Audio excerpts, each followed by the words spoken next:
Yeah, so let's start with D&D, just to make a change. Okay. Yeah. So this chap here is John Hight. He is the president of Wizards of the Coast. And he did a big long interview with GameIndustry.biz the other day, all about Wizards, including Magic and video games and all sorts of stuff. But of course, part of that, he was talking about D&D and the new franchise model that they've been talking about recently.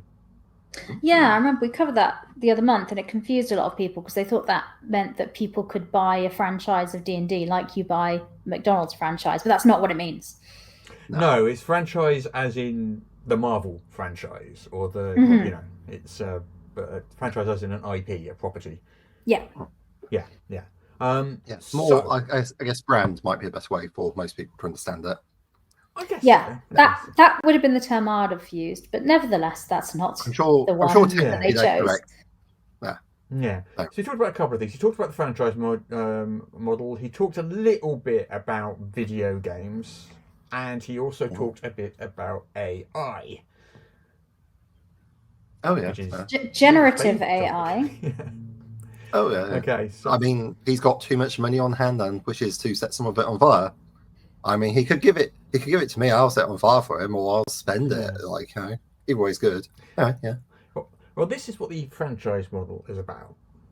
Yes. It's basically about bringing in all these different properties which are related to the brand and having kind of like a synergistic effect on each other.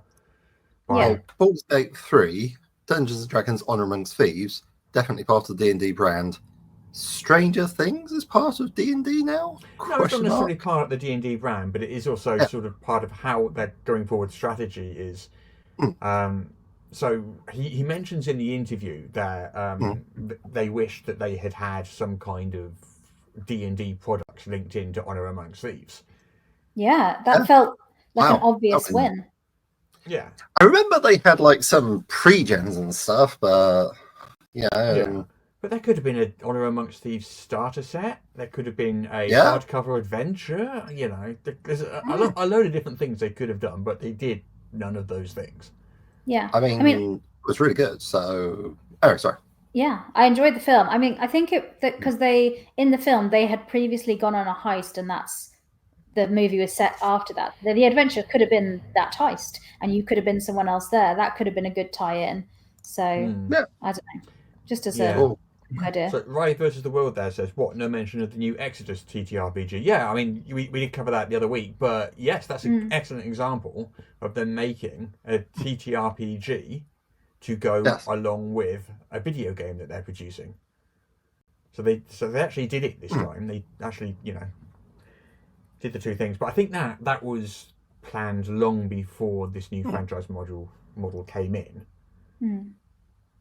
I believe the question, and Rai versus World, you let me know if I got this wrong. The question is sort of an ironic, what they didn't mention that they've released Exodus TTRPG as an example when he's talking about all this stuff. Well, yes, yeah. I mean, that TTRPG has had very, very little publicity. It was a kind of a stealth drop, wasn't it, really? Yeah. So they've got the branding correct to the extent that they've got the franchise model correct to the extent that they've got a game and a TTRPG. But actually talking about the TTRPG seems to be just that little bit out of space.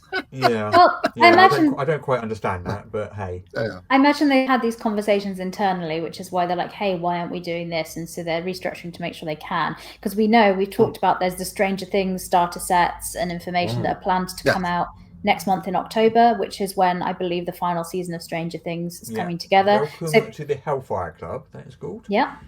So maybe this is part of that new plan going forward, that, hey, we need to streamline this and make sure that we're really maximizing on stuff. Because I was, again, really surprised that Baldur's Gate 3 didn't have more tie-in stuff, because it's been hugely popular. It's a very accessible, successful game. And I've heard lots of people online say, hey, I've never played a role-playing game, but I played Baldur's Gate 3 and quite liked it. Maybe I should give that a try. So there was an audience there of people that were curious. Again, a Baldur's Gate starter set, box set. Yeah. in sort of mainstream stores would sell like hotcakes, I imagine. Yeah, do an adventure based on Karlach's backstory where, spoilers, but it's been out for a while, you're fighting in the Hells and the Blood War, or perhaps you have an encounter in Baldur's Gate with Astarion or something. Or hell, maybe a Githyanki-based one where you meet Lae'zel prior to the adventure starting when you're in the Githyanki crash training for stuff. These are all words. Yeah. These are all things you could do, just off the top of my head. Okay. Well, we've got some Astarion-led stuff, and like, and there's some miniatures, and there's fine. sort of bits and pieces. But there is Astarion's Hunger, which is that new online D&D Beyond. Yeah, but it's only a DLC, and it's a side thing, isn't it? It's not. Yeah. A box set is what they need. A box set it's like you say, Walmart it's bits and is what pieces. they need. Yeah. So, well, I assume this is the whole point. I do not feel like I'm being marketed to take advantage of my enthusiasm. Yeah, but I think think the idea like is there's that two is going things to up change there. going I actually quite like Baldur's Gate 3. Same. Yeah. Okay.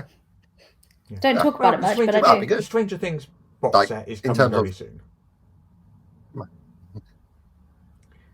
Yeah. So anyway, I mean, that's great. That's the first thing he talked but about. For me, I don't associate.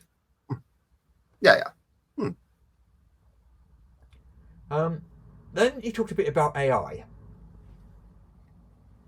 So he said in this interview, he said that the art that you see in a D&D product is going to come from the mind of a human. The final product will be made by a human being. They're not using generative AI to create the artwork, but they haven't ruled out the use of AI completely. And any uses of AI they will examine on a case-by-case basis. So I think what they're getting at there is, he went on to say a little more. He says, is this displacing the human soul, spirit, creativity in doing it? You know, we want things that people have dreamt up. But then he also goes on to say, is it allowing us to take the drudgery out of things? So, I mean, and that is the sizzle that is being sold for AI, that it will remove the drudgery from your life, that it will be the robotic butler that we're all promised, and it will just like be able to do useful things, summarize emails like in a competent fashion. Alas, reality. Will it do the washing up? That's what I want to know. No. I want it to do the washing up. No.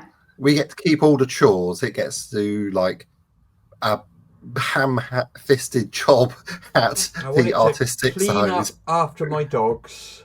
Yes. Yeah. I want it to do that. Yeah, I mean, currently the most enthusiastic about AI are computer programmers, and they're saying that it can be used to replace junior coders. Whereas people with a slightly broader view of the industry are like, if we don't have junior coders anymore, where will we get senior coders and engineers from? We shall make them immortal. Yeah. Indeed. So yeah, it's just an ongoing problem. OpenAI is, you know what? Let's not talk about it because it's hilariously horrible. Yeah. We could spend a long time in a rabbit hole down here, but I think I would. He did give one example of how they thought they might use it. Yeah. Okay. And it's just like this was related more to some of the video games they're doing.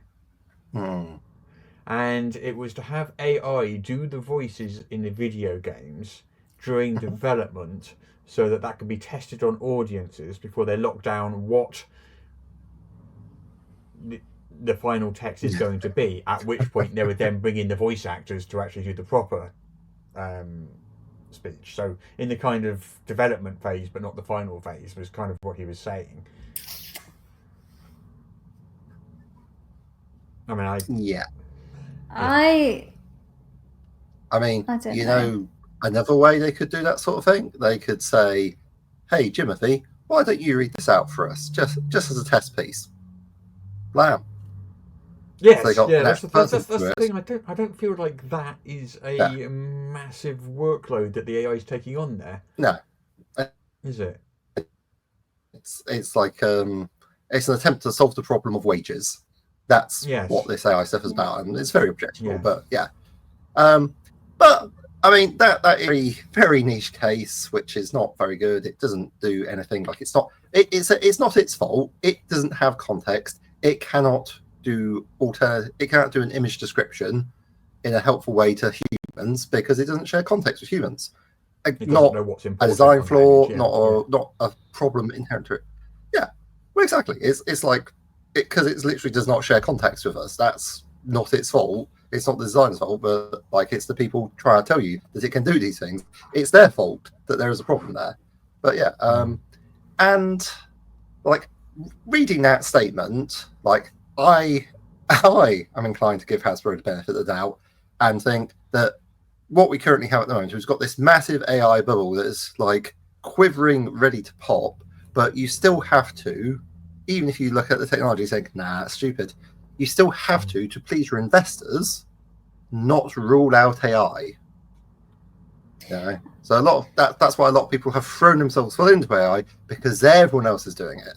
And it's like that old Disney film about lemmings being thrown off a cliff, except of course for the horrible truth that actually they were being thrown off the cliff rather than throwing themselves off the cliff. Can't agree. Anyway, sorry. I'm just realizing, Ross, this is why we don't have investors at EM Publishing. Because we don't use AI. Yeah, because we made a big statement saying that's the only reason. Entirely synthetic. Yeah. So I can believe that. We are using AI. Okay. All right. Well, no one told Deckard, and you'll be okay. I would have thought. I would have hoped you'd be more efficient if that were the case, but you know. Oof. Oof.